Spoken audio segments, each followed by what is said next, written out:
Definitivamente, esse talvez não seja o melhor filme de terror do ano, mas é uma das experiências mais distintas de terror do ano.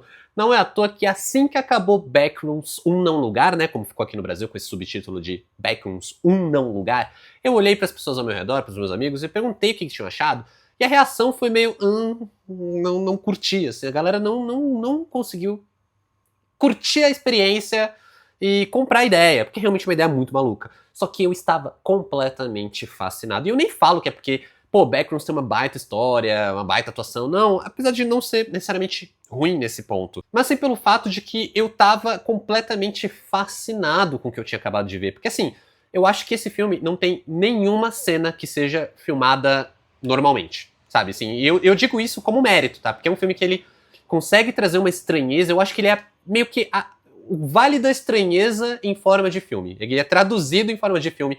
Toda a sensação que a gente fala de vale da estranheza, que é o lance de você olhar pra algo e ser meio familiar demais, mas ao mesmo tempo não ser completamente familiar e ter algo esquisito e você se sentir meio angustiado com aquilo. É exatamente a sensação que o Kane Parsons ele consegue transmitir, porque parece que nenhum momento, nenhuma cena do filme é filmada de um jeito normal, de um jeito que faria sentido.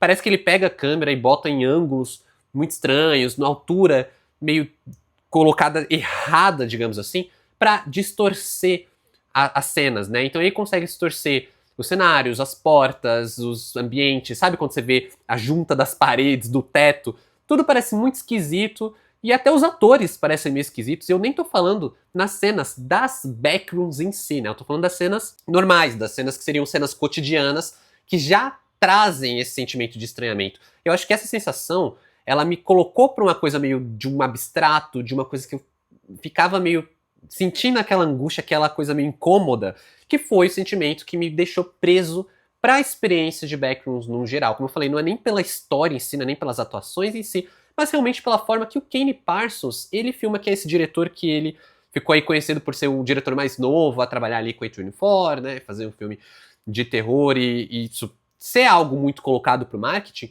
porque o cara, ele veio do YouTube, ele fez algo ali que chamou muita atenção e ele conseguiu traduzir em um filme de quase 2 horas, que eu achei particularmente fascinante, tá? E é disso que eu quero falar com vocês hoje, da experiência geral de Backrooms, mas antes eu quero falar pra você que ainda não tá inscrito, que ainda não me conhece, pra já se inscrever nesse canal. Se você não me conhece aqui, quem fala é o Adam. Tô sempre falando de filmes aqui no YouTube, tá? Eu sempre falo de lançamento dos streamings, lançamento nos cinemas. Já te convido pra deixar aquele like, que vai me ajudar pra caramba, e também um comentário sobre Backrooms. Eu sei que Backrooms é um dos terrores mais aguardados do ano, então comenta aqui qual que é a sua expectativa. Se você já assistiu ao filme, comenta o que você achou, tô bem curioso pra saber. E é claro, se você quiser trocar uma ideia mais direta comigo, vale me seguir nas outras redes sociais, o arroba tá aqui na tela e os links na descrição do vídeo. E bora aí continuar falando de Backrooms, filme dirigido pelo Kane Parsons, que ele já tinha se destacado, chamado muita atenção pro nome dele, no YouTube. Porque ele tinha criado o Backrooms no YouTube meio que se apoiando numa creepypasta, né? E vamos falar aqui rapidamente sobre o conceito das Backrooms, que eu acho que é importante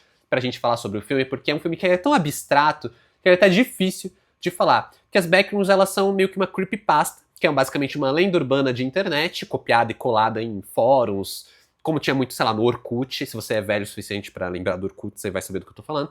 Mas também fóruns como 4chan, Reddit.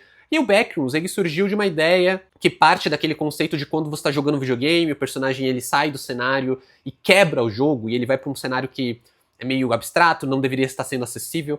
É basicamente e se a gente, né, na nossa realidade, talvez simulada, a gente conseguisse quebrar e sair do campo normal e a gente achasse o que está ali atrás, né, por trás das paredes, por trás do chão, dos cenários corretos, a gente achasse esse espaço não mapeado. E aí o Kane Parsons, ele, a partir desse conceito, ele criou uma série de vídeos no YouTube. O primeiro vídeo que viralizou bastante, fez o canal do cara estourar, ele colocou depois como Backrooms Found Footage. Tem uma pegada super bruxa de Blair, super imagem encontrada, como se fosse uma imagem de um VHS de alguém que tá ali filmando esses cenários das Backrooms. Já nesse curta, a gente vê que o grande lance dessa experiência é realmente essa estranheza, né? Essa angústia pelo desconhecido, pelo vazio. As imagens são sempre de salas meio distorcidas, que não fazem tanto sentido, que são, como eu falei, muito abstratas e que deixam a gente com aquela sensação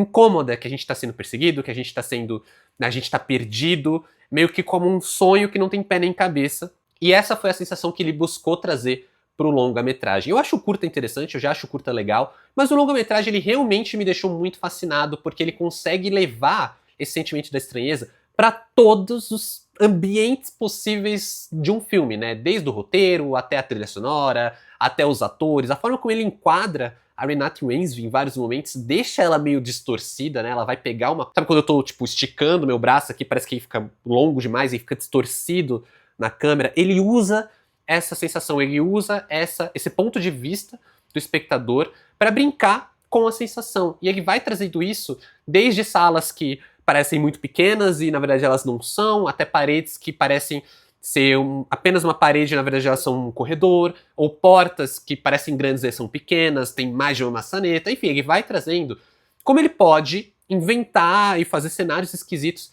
para deixar a gente sempre naquela sensação de caramba, o que eu tô vendo, sabe? É difícil de absorver o que a gente tá assistindo em Backrooms, e isso causa uma sensação de estranheza que faz com que a gente fique preso na narrativa de uma forma muito interessante. Eu sinto que ele até bebe um pouco de outros cineastas, ele traz coisas ali que remetem a Orson Welles, na brincadeira da perspectiva, ao Hitchcock, no lance de você ficar incômodo, né? Até com vertigem em algumas cenas, tem uma cena de uma escada, que é uma escada que não tem nada embaixo, assim, que é uma escada pra você... Ai, cara, é até difícil de explicar. Eu também não quero dar muito spoiler, que, né, falar demais sobre o filme, que possa estragar a surpresa, mas é um lance de você ver um cenário, você ver o personagem andando por um cenário e você tem uma agoniazinha, você tem uma coisa assim de...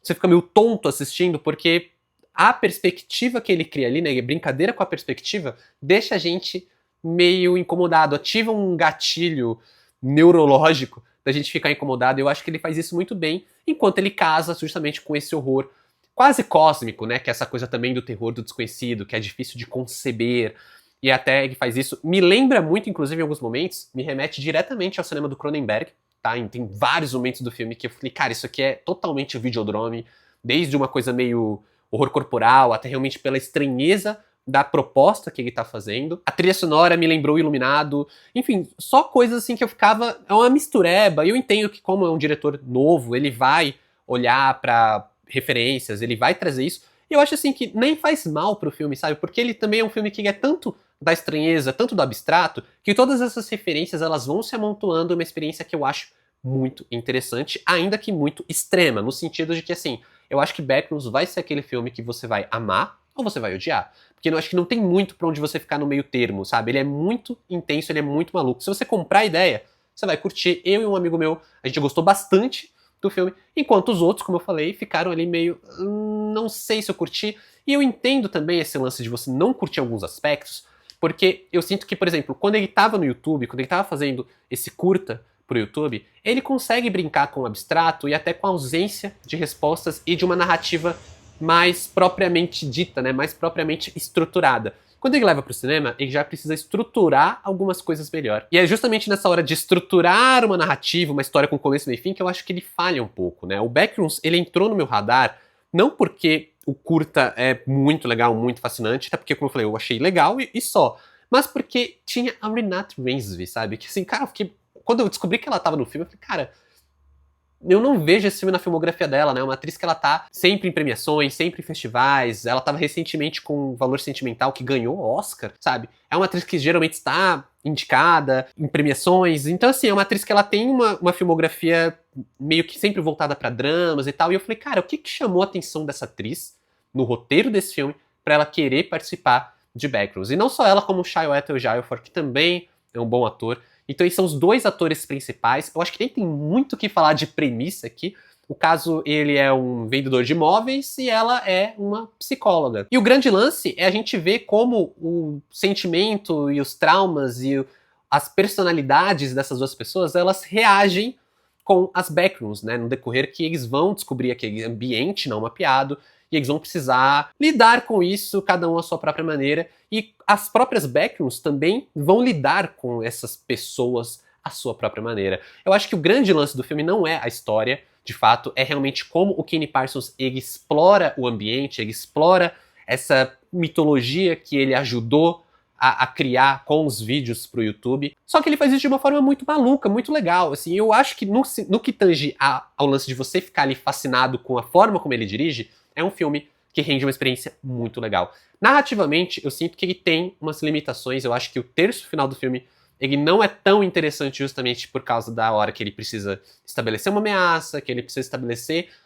um fechamento dos arcos desses personagens. Até existe uma quebra bem forte no ritmo desse filme, que eu nem acho tão ruim assim, né? Me lembra filmes como Barbária, Na Hora do Mal, que também tem quebra de ritmo, mas que eu acho que aqui não me afetam tanto justamente porque eu tava muito fascinado com a forma como ele estava me envolvendo naquela experiência maluca, naquela experiência abstrata do Vale da Estranheza, que é Backrooms. Ao passo que ele não é um filme que ele vá se garantir justamente por sustos, né? Ele vai muito por esse lance do ambiente, da estranheza, do incômodo, e é claro, pontuando aqui e ali com a linguagem do YouTube, né? Essa linguagem de você trazer uma câmera na mão, uma coisa meio de VHS, tem um lance meio do filme ser noventista e não se passa nos dias atuais, então ele já tem um lance de um anacronismo que também traz uma outra camada de estranheza, de Vale da Estranheza para toda a experiência geral do filme. E eu acho muito legal quando ele vai mesclando essas ideias, ele vai mesclando esses estilos. Todas as sequências com a câmera na mão são muito legais, eu acho que são muito assim imersivas de outra forma. Enquanto o lance das backrooms é imersivo de uma forma também meio esquisita, como eu falei, você sente meio vertigem em algumas cenas, você sente um pouco perdido em alguns momentos. Eu acho que esse sentimento acaba sendo, né, para alavancar toda essa angústia proposta pelo filme. A própria atuação dos atores também consegue encaixar muito bem nisso. Eu acho que a Renate Reinsve, ela tá excelente no filme, apesar dela ter até um papel menos ativo na trama do que o Shia LaBeouf, que também tá muito bem. Eu sinto que ele tá muito bem transitando até entre uma coisa meio cômica, meio esquisita, até o lado mais pessoal, mais dramático, que combina com o filme, apesar de que eu acho que ele falha um pouco em dar esse fechamento, amarrar realmente toda a narrativa proposta para Backrooms. Mas ainda assim eu acho que é uma experiência bem interessante, eu acho que é uma experiência muito maluca, muito particular, que eu acho que cada um vai ter que assistir para saber como vai conseguir lidar com esse abstrato. Eu acho que não vai ser surpreendente se as opiniões elas forem muito divisivas, né? Como eu falei, tem a galera que vai amar e tem a galera que vai odiar, porque eu acho que é um filme que ele vai para isso justamente porque é uma experiência muito extrema.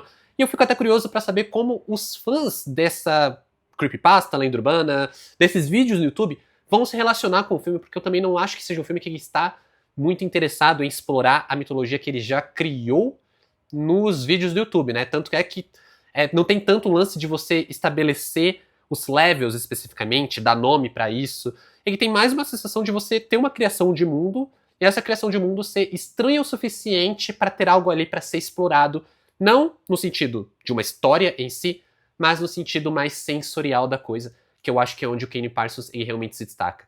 Ainda assim, é uma das experiências mais malucas de 2026, é um dos filmes de terror que é um dos mais aguardados. Eu não tava tão aguardado assim, né? Eu não tava tão empolgado assim. Mas eu tive uma ótima experiência, eu fiquei realmente fascinado. E quando eu saí do filme, eu saí ali completamente enlouquecido de, cara, o que eu acabei de assistir? Quero entender melhor essa maluquice. Cara, que coisa bizarra e ao mesmo tempo tão fascinante e tão maluca que é Backrooms. Então, para Backrooms, um não lugar, nota 8.